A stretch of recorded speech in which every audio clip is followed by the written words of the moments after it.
Je peux prendre n'importe quel espace vide et l'appeler une scène. Quelqu'un traverse cet espace vide pendant que quelqu'un d'autre l'observe, et c'est suffisant pour que l'acte théâtral soit amorcé. Cette citation de Peter Brook dans L'espace vide définit la façon d'exister du théâtre face à l'œil du spectateur, mais il omet une vérité indiscutable. Le théâtre ne peut exister dans le temps que s'il est conservé quelque part, s'il est diffusé. Et pour ce travail, nous pouvons remercier les différentes maisons d'édition qui publient du théâtre. Mais quelles sont-elles et d'où viennent-elles ? Que leur création remonte à plusieurs siècles en arrière ou à quelques décennies, voire à quelques années seulement, leur création est souvent une histoire humaine avant tout. Vous savez, un petit peu, je dis ça en passant, mais comme ces histoires d'humains qui s'abonnent aux chaînes YouTube d'autres humains parce que ces humains leur racontent des histoires et qu'ils ont envie de soutenir leur travail. Wink wink. Et pour découvrir tout ça, et faire au passage une petite revue du paysage théâtral écrit français, c'est juste après le générique.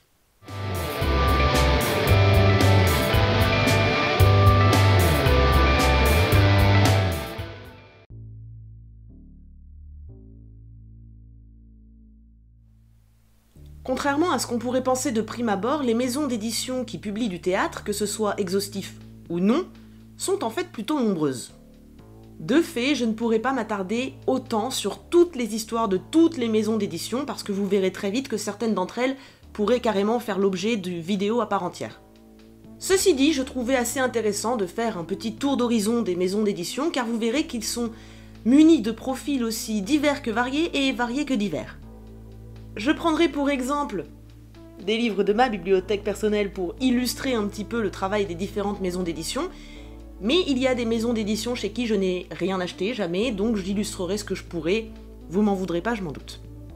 Et s'il y en a que je n'ai pas mentionné d'ici la fin de cette vidéo, il est possible que j'en oublie et que vous connaissez, n'hésitez pas à le mentionner en commentaire, pardon à ces maisons d'édition au passage, et cette fois, ça y est, c'est officiel, on va pouvoir y aller.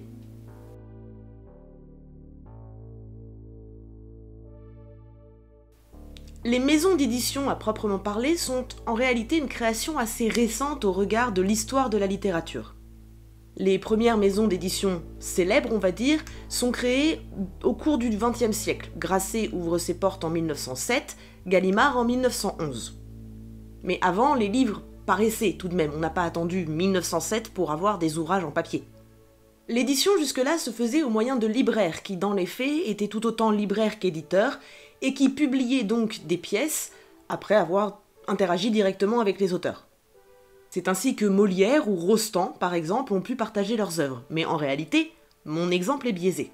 Molière, comme Rostand, publiaient des pièces dont ils savaient qu'elles seraient jouées, puisque ce sont l'un comme l'autre des auteurs qui fonctionnaient davantage à la commande qu'à l'inspiration spontanée. Bien que. Le modèle a bien évidemment évolué avec l'apparition des maisons d'édition, ce qui a modifié les paradigmes auxquels étaient confrontés les auteurs. Aujourd'hui, il n'y a plus besoin d'avoir nécessairement un projet de mise en scène pour pouvoir publier une pièce. Après, pour comment ça fonctionne factuellement, assez simplement et surtout comme pour les autres registres littéraires. On trouve une maison d'édition dont la ligne éditoriale semble correspondre à l'œuvre qu'on a envie de lui proposer, on lui propose, et si par chance les éditeurs sont séduits par l'œuvre en question, lui voici donc une place en librairie. Auparavant, c'était surtout le spectacle, au sens de représentation, qui permettait à une œuvre d'être publiée. Aujourd'hui, ça n'est plus le cas, et on trouve assez facilement des textes qui n'ont jamais été joués. Cela permet davantage de découvertes et surtout offre de nouveaux horizons à l'expérience théâtrale.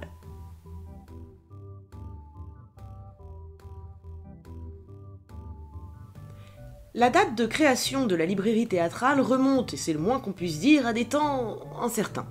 Sur leur site, ils identifient la première publication connue à 1852, parce que c'est la première date retrouvée sur un contrat dans leurs archives, mais en soi, ça pourrait remonter encore un peu avant, on sait pas trop.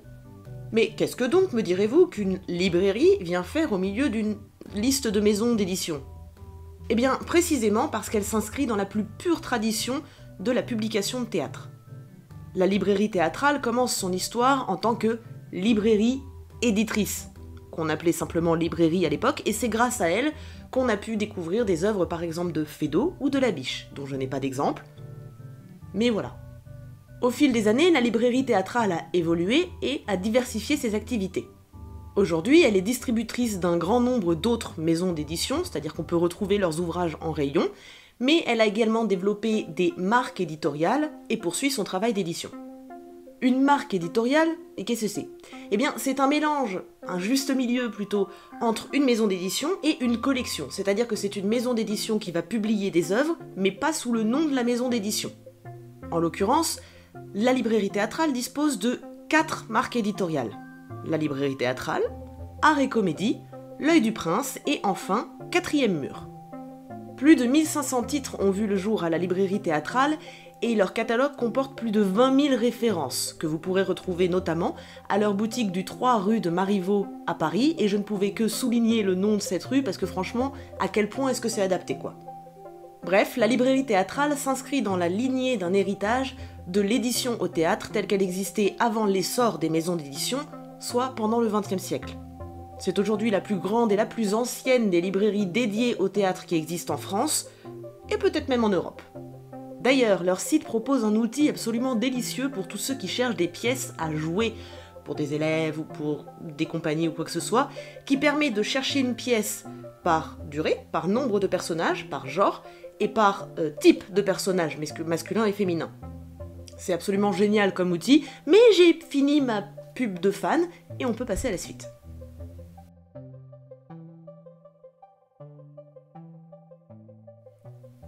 Les origines de l'avant-scène du théâtre sont aussi lointaines qu'alambiquées. Nous sommes dans l'univers de la revue journalistique. Le concept naît plus ou moins au XIXe siècle dans le supplément La Petite Illustration du magazine L'Illustration tout court. Il se transmet et se déforme au fil des rachats et des successions, jusqu'en 1949 où l'hebdomadaire Opéra lance un supplément bimensuel appelé Opéra Supplément Théâtre.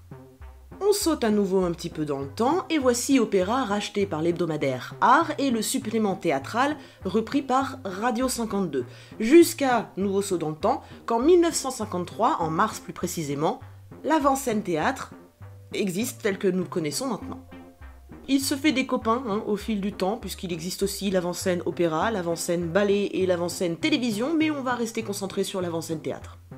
Il s'agit donc d'une revue qui publie environ 18 numéros par an en s'appuyant sur l'actualité théâtrale. Ça n'est donc pas une publication régulière, enfin, c'est régulier, mais ça n'est pas toujours aux mêmes dates de chaque mois. Ça dépend de ce qui existe sur scène.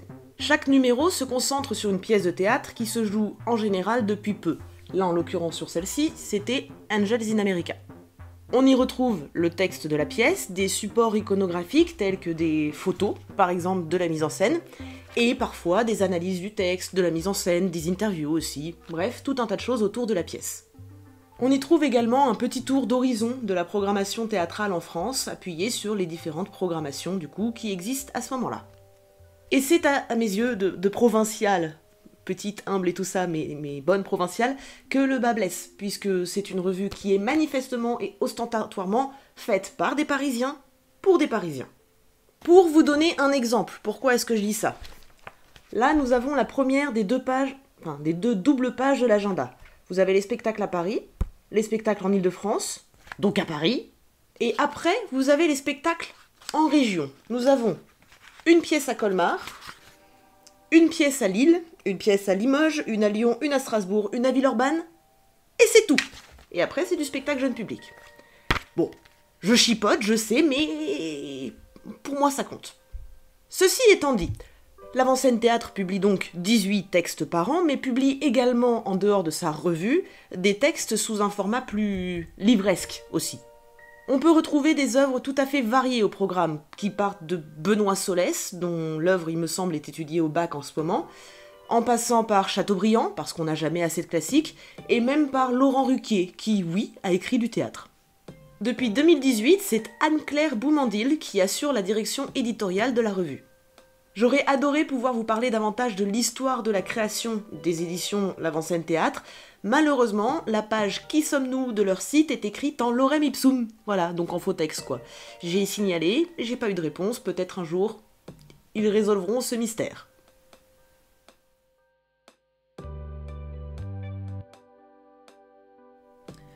Comment parler d'édition théâtrale sans mentionner l'Arche?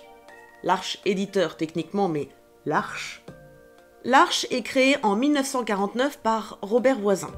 Tout d'abord, elle travaille sur des œuvres traitant de psychologie, de psychanalyse et d'esthétique, mais elle finit assez rapidement par se concentrer sur le théâtre. Et ce, notamment grâce à une collaboration avec Jean Vilar, grand nom du théâtre s'il en est, qui donnera naissance à une revue appelée le Théâtre Populaire, ainsi qu'à d'autres collaborations par la suite.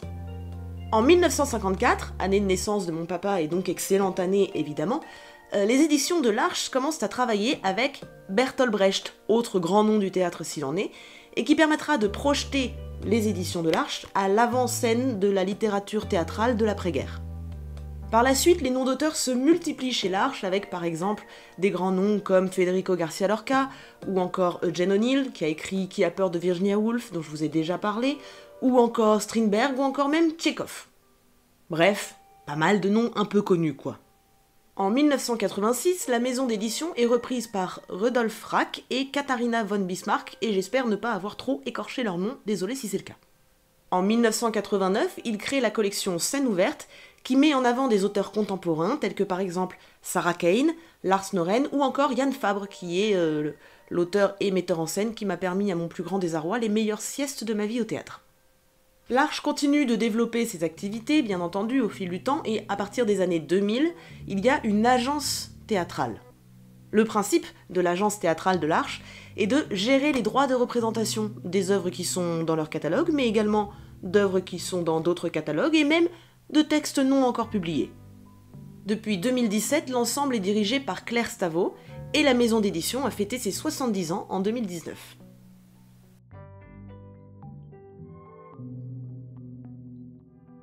Dans la lignée de cette réflexion, la même année, l'Arche publie un ouvrage collectif intitulé « Décolonisons les arts », qui traite en gros du racisme systématique et institutionnalisé dans le monde théâtral français, et j'espère qu'en utilisant ces mots-là, je n'apprends rien à personne et que vous saviez déjà que ça existait. Bref, cet ouvrage est salué par la presse, à la fois parce qu'il montre que l'Arche se modernise, mais également parce qu'il montre que l'Arche est réellement impliquée et concernée par l'actualité dans laquelle elle évolue. Et de façon beaucoup plus personnelle, si vous avez envie de découvrir du théâtre et que vous savez pas trop vers quoi vous tourner, il y a 2 maisons d'édition auxquelles il faut que vous fassiez confiance, et c'est l'Arche et les Solitaires Intempestifs. Bon, là c'est pas un bon exemple parce que celui-là je l'ai pas aimé, mais ça doit être le seul exemple que j'ai. Et en parlant des Solitaires Intempestifs, c'est parti pour aller les voir, et est-ce que c'est pas une très belle transition ça, franchement ?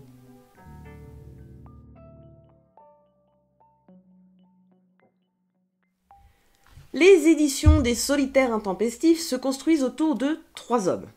Jean-Luc Lagarce, François Béreur et Olivier Py. En 1992, François Béreur et Jean-Luc Lagarce, au sein de la compagnie de Lagarce qui s'appelait le Théâtre de la Roulotte, décident de créer une maison d'édition pour permettre à Olivier Py, jeune auteur à l'époque, de publier ses textes. 3 ans plus tard, Jean-Luc Lagarce décède. François Béreur a décidé de poursuivre l'initiative qu'ils avaient prise ensemble avec Lagarce et de poursuivre le projet d'une maison d'édition. Mais il la structure un petit peu, parce que jusque-là c'était que semi-structuré, et crée une SARL qui s'en est plutôt bien sortie, puisque depuis elle a publié plus de 600 textes. Il a d'ailleurs choisi de conserver le titre Les Solitaires Intempestifs qui avait été choisi par Lagarce et qui est une référence à une pièce qui s'appelle Par les villages de Robert Handke, je crois. François Béreur est toujours aujourd'hui à la tête des éditions et dirige évidemment du coup les éditions. Le projet éditorial est également resté le même. Des textes théâtraux, récits, essais ou commentaires, œuvres inédites ou non, des textes que nous aimons, que nous avons peur de voir se perdre ou s'oublier, textes des hommes, des femmes et des mondes qui nous importent, nous font avancer, nous séduisent et que nous voulons partager, faire entendre et donner. Les Solitaires Intempestifs publient donc de très nombreux auteurs dont certains noms vous seront peut-être familiers. Jean-Luc Lagarce lui-même, notamment, Olivier Py, bien sûr, mais aussi des noms un peu plus contemporains, comme par exemple Marine Diaye, qui a gagné en 2008 le prix Goncourt pour son roman 3 femmes en colère, ou encore François Ozon, le réalisateur de 8 femmes, ou encore Guillaume Gallienne, qui est un homme extraordinaire que personnellement j'adore pour son travail. La maison publie également 3 revues qui traitent de sujets relatifs au théâtre ou à son étude, et a également fait l'objet d'un mémoire de maîtrise en 2005. Dans celui-ci, son autrice, Sylvie Azerrad, qualifie la maison d'édition de maison clé dans l'édition du théâtre contemporain.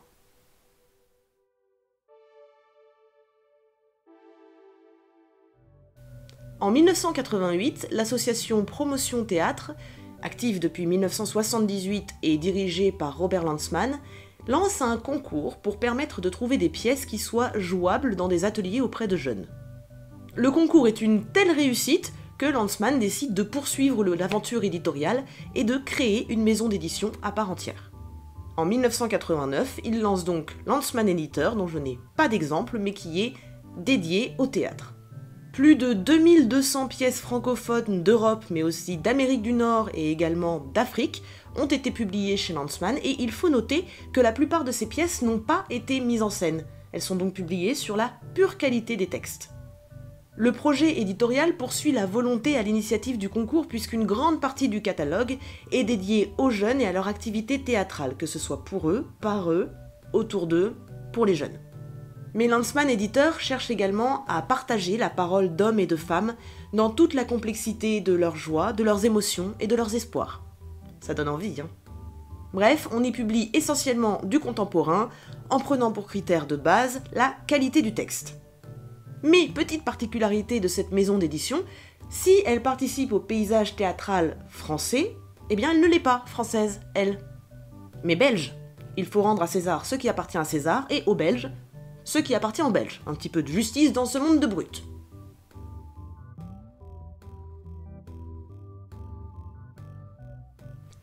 Alors, il était important pour moi de parler d'Espace 34, puisque c'est une maison d'édition assez importante et spécialisée dans le théâtre. Mais Internet ne dispose quasiment pas d'informations à leur sujet, ou alors j'ai mal cherché, mais quoi qu'il en soit, je vais être obligée d'être relativement exhaustive à leur sujet. Ce qu'il faut retenir, c'est qu'ils ont fait beaucoup de choses. La maison d'édition semble être née dans l'année 1992.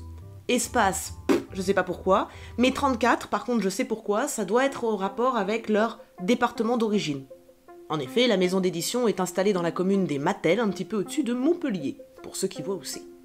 Espace 34 s'appuie dès le départ sur 2 collections liées au théâtre. L'une est présentée par des spécialistes et traite de théâtre du 19e siècle, et l'autre s'attarde sur des pièces contemporaines. Par la suite, 3 autres collections naîtront. Tout d'abord autour du théâtre qui traite d'essais. Ensuite, Théâtre Jeunesse, qui s'appuie en gros sur des textes accessibles à partir de 6 ans. Et enfin, une collection théâtrale appuyée en partenariat avec la maison Antoine Vitesse, le Centre international de théâtre traduit, et qui propose des pièces d'auteurs étrangers qui sont traduites en français. À défaut de pouvoir vous parler beaucoup plus de leur histoire, je trouve intéressant de noter que, comme les éditions Quartet dont on parlera un petit peu plus tard, il s'agit là d'une maison d'édition qui met très en avant toutes les personnes qui y participent, que ce soit les éditeurs, les auteurs, les traducteurs, tout ça. Tous les individus qui font partie de cette aventure-là sont mis en avant sur leur site et je vous invite à aller voir si vous êtes un petit peu curieux de comment ça se présente.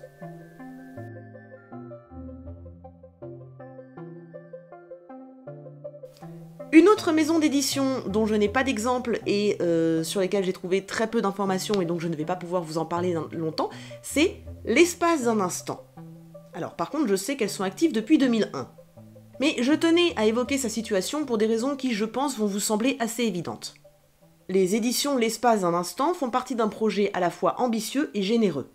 Représenter les genres et les communautés tout en comblant les lacunes du répertoire en s'appuyant sur le théâtre d'Europe mais aussi d'Orient.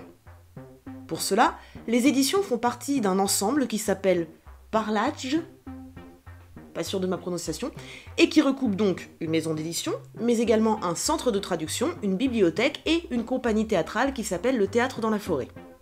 Elle se focalise sur des traductions théâtrales de textes engagés, avec quelques exceptions pour du théâtre théorique et pour quelques auteurs francophones.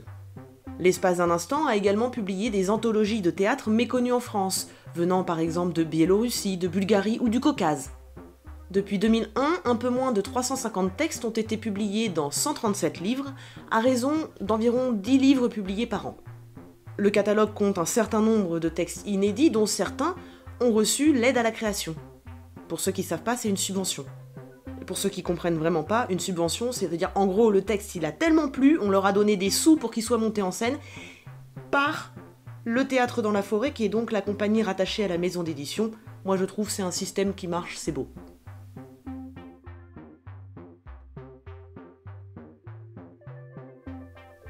Cette fois encore, je vous présente une maison d'édition qui est en fait une réelle aventure humaine et dont je n'ai, encore une fois, pas d'exemple à vous montrer. Petite jeunette dans le monde de l'édition puisqu'elle n'a que 19 ans. Pour les gens du futur, je tourne cette vidéo début 2025. La maison d'édition a donc été créée en 2006. À son origine, un ensemble de comédiens et de metteurs en scène qui souhaitent donner une meilleure visibilité à la littérature dramatique. Au début, ça ressemble plus à un club de lecture qu'à une vraie maison d'édition, mais assez vite, ça devient donc une maison d'édition associative. Elle publie désormais dans 4 collections, dirigées par Benjamin Dupré, accompagné de Déborah Essler pour la poésie. Les 2 premières collections, Théâtre et Théâtre Jeunesse, ont été créées en 2006, donc au tout début, et en 2016. Les 2 autres collections nous intéressent un petit peu moins, mais on va en parler quand même rapidement.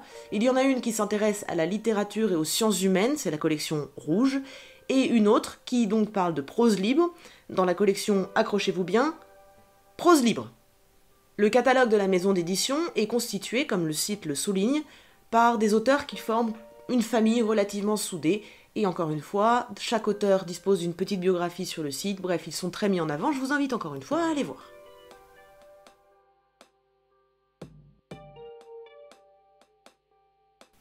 Installés à Montreuil, en Seine-Saint-Denis depuis 2004, après leur création en 1981, les éditions théâtrales, nom assez clair s'il en est, sont la maison d'édition rattachée à la Ligue de l'enseignement. Mais qu'est-ce que c'est, me direz-vous? Eh bien, qu'est-ce que c'est? C'est une confédération d'associations, en gros, qui en 2022 regroupait plus de 20 000 associations locales. Cette confédération, supportée et subventionnée par le ministère de l'Éducation nationale, pour combien de temps encore, on ne sait pas, mais on va pas parler de ça, globalement s'appuie donc sur de la culture et de l'action sociale. Ils ont le même éternel leitmotiv qu'on a, nous, sur cette chaîne, mais aussi dans nos activités professionnelles perso, qui est de rendre le théâtre et la culture accessibles à tous. Même si nous, bon, on a choisi de faire ça hors Île-de-France. Mais je m'égare. Depuis 2015, les éditions théâtrales ont adopté le statut de SCIC, soit Société coopérative d'intérêt collectif. Ce qui est important là-dedans, c'est que c'est un type de structure portée sur l'action sociale, et donc ça prolonge encore une fois l'engagement des éditions théâtrales. D'ailleurs j'avais oublié, mais... Exemple, les éditions théâtrales. De cet engagement fort découle nécessairement un axe de publication porté sur le partage. Les éditions théâtrales publient des auteurs contemporains, comme par exemple Howard Barker, dont le nom évoquera peut-être quelque chose à certains parmi vous, mais aussi du théâtre plus classique avec les traditionnels par exemple Sophocle ou Shakespeare, mais aussi encore du théâtre traduit, des auteurs étrangers, comme par exemple George Büchner, ou encore Tennessee Williams, ou encore Aziz Chouaki. Une vingtaine d'œuvres paraît environ chaque année, et sont accompagnées aujourd'hui par une agence théâtrale nommée Altea et qui gère les droits de représentation des pièces du catalogue. En 2017, la maison d'édition crée une structure de diffusion qui s'appelle Théadif et qui s'occupe de diffuser, du coup, des œuvres de leur catalogue, mais également d'autres catalogues, comme par exemple celui d'Espace 34, ou encore des solitaires intempestifs qui sont partout et surtout dans les bons plans. Il est également important, puisque j'en ai un exemplaire dans les mains, de mentionner la collection théâtrale Jeunesse, qui est dédiée aux jeunes et aux enseignants, et qui est plutôt chouette. Et d'ailleurs, en parlant de collections dédiées aux jeunes et aux enseignants qui enseignent aux jeunes, eh bien transition de fou, encore une fois, puisque nous allons partir cette fois-ci non pas vers des maisons d'édition spécialisées dans le théâtre, mais vers les maisons d'édition plus généralistes, qui publient également du théâtre dans la partie mention spéciale.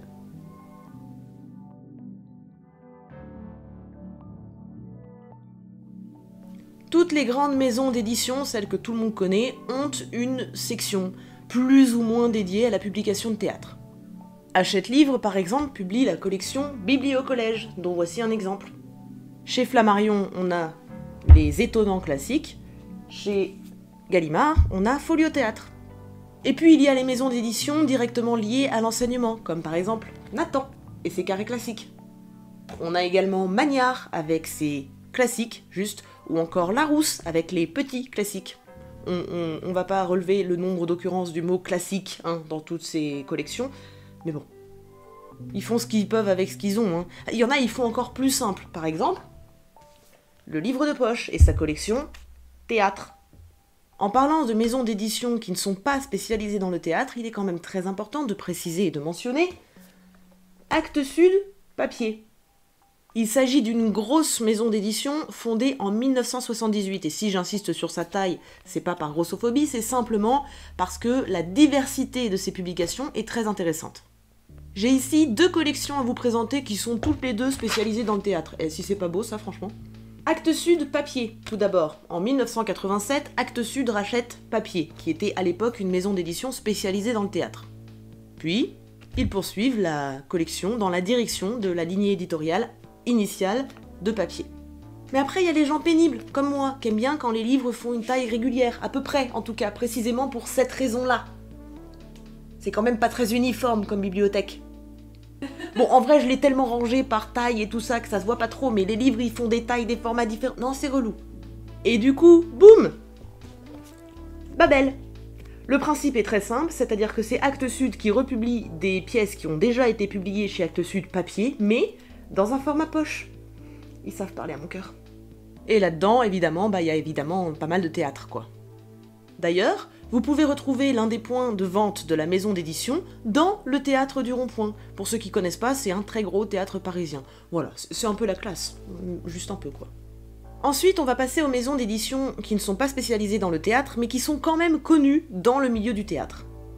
Mention spéciale pour commencer aux éditions de Minuit. Je sais pas si vous notez à quel point les éditions théâtrales, elles sont souvent blanches avec un titre et point, c'est tout. On va pas se faire suer sur l'habillage, tout ça. Non, sobriété. Les éditions de Minuit sont fondées en 1941 par Jean Brulaire et Pierre de Lescure, pendant l'occupation, donc. Cette maison d'édition à l'histoire absolument passionnante n'est pas spécialisée dans le théâtre et en publie parfois, mais sa première participation au genre a quand même marqué les annales. J'ai changé mon exemple pour qu'il soit un peu plus approprié avec ce que je vais vous raconter. Donc, en 1950, Suzanne Beckett vient à la rencontre des éditions de Minuit avec 3 manuscrits de son mari, Samuel, que tous les autres éditeurs contactés ont refusés. Ces 3 manuscrits sont acceptés aux éditions de Minuit et sont suivis par d'autres ouvrages, dont un qui vous parlera peut-être, En attendant Godot. Suite au succès de cette pièce, c'est d'autres pièces encore de Beckett qui seront éditées, bref, maintenant c'est tout Beckett qui est édité chez les éditions de Minuit. À tel point qu'en 1969, quand Beckett reçoit le prix Nobel de littérature pour l'ensemble de son œuvre, c'est Jérôme Lindon, le directeur des éditions de Minuit, qui va récupérer le prix à sa place, parce que Beckett en voulait pas, et ça méritait quand même bien une mention spéciale. Dans le même genre, mention spéciale pour les éditions Paul, fondées par Paul Oczasowski-Lawrence, POL, Paul, tout ça. Né comme collection en 1973 chez Hachette, puis transformé en maison d'édition à part entière en 1983, puis détenu majoritairement par Gallimard en 2003, bref, une histoire de part, d'action, tout ça, un truc compliqué. Paul Oczasowski-Lawrence est resté à la direction de cette maison d'édition / collection / chose jusqu'à sa mort en 2018. Mais pourquoi est-ce que je vous parle de ça? Après tout, ce n'est pas spécialisé dans le théâtre. Eh bien, ça n'est pas parce que Marguerite Duras y a été éditée, mais plutôt parce que un certain Valère Novarina y a publié plus de 29 titres entre 1984 et 2010. Donc quand on aime Novarina, eh bien on aime Paul. Ensuite, mention spéciale pour les éditions La Fontaine. Elles sont créées au théâtre La Fontaine en 1988 par Janine Pilot, qui tente, à travers cette maison d'édition, de rendre disponibles les pièces auprès de troupes professionnelles autant que de troupes amatrices. Le but, c'est d'augmenter la visibilité des pièces. Les éditions La Fontaine sont jumelées avec la librairie Dialogue Théâtre. Dans ces rayonnages, on peut trouver donc des œuvres de La Fontaine, des œuvres de Lanzmann Édition, des œuvres de tout un tas de maisons d'édition, et notamment des solitaires intempestifs, dont on peut vraiment constater avec cette vidéo qu'ils ont un très bon réseau de distribution. Ensuite, mention spéciale pour les éditions Les Cygnes, créées en 2000 par une passionnée de théâtre. Le projet éditorial de sa créatrice, Monique de Montméry, s'articule autour de textes engagés, alliant beauté du texte et force des convictions. Environ 200 textes ont été publiés chez les éditions des Cygnes et reçoivent régulièrement des récompenses en tout genre. Honnêtement, je découvre totalement avec vous, mais si quelqu'un parmi vous a déjà lu un texte publié chez les éditions du Cygne, n'hésitez pas donc à m'en parler en commentaire, je me ferai un plaisir de découvrir ça. Mention spéciale également à Deuxième Époque, qui est une maison d'édition qui s'attaque à confronter les avis et les opinions de différents acteurs du monde du spectacle, que ce soit par le biais de textes, d'essais, de réflexions, de pièces, tout ça. Elle est active depuis 2017, donc là c'est vraiment un tout bébé, et ce sont encore une fois les seules informations que j'ai pu trouver à son sujet, donc si vous connaissez, si vous en avez d'autres, vous pouvez les partager. Si vous ne connaissez pas, vous pouvez aller consulter le site des éditions qui, comme toutes les autres maisons d'édition que j'ai mentionnées dans cette vidéo, se trouve dans la partie commentaires. Enfin, dans la description. Vous avez compris.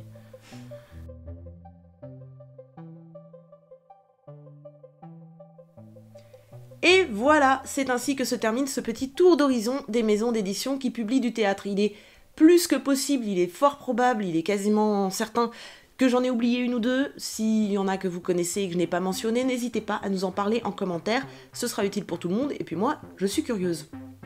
Ça m'a fait très plaisir de pouvoir mettre en avant le travail indispensable de ces différents acteurs du monde de la culture, qui sont pas si connus que ça, et surtout pas assez reconnus à mon sens. Et j'espère vous avoir donné envie de découvrir un peu le travail de quelques-unes de ces maisons d'édition. Si vous n'avez pas encore compris, moi j'ai vraiment deux chouchous, c'est Les Solitaires Intempestifs et L'Arche. Pure merveille à chaque fois. Et pour ma part, je vais m'arrêter là. Donc si vous avez regardé la vidéo jusqu'ici, n'hésitez pas, encore une fois, à lâcher un commentaire. Si je vous ai pas donné assez de matière pour le faire, je sais pas ce qu'il vous faut. À vous abonner à la chaîne parce que ça nous aide beaucoup pour le référencement, pour le soutien moral aussi. C'est sympa quoi. Et à mettre un petit like sur la vidéo. Et quant à moi, je vous retrouve très bientôt pour une nouvelle vidéo. Bye!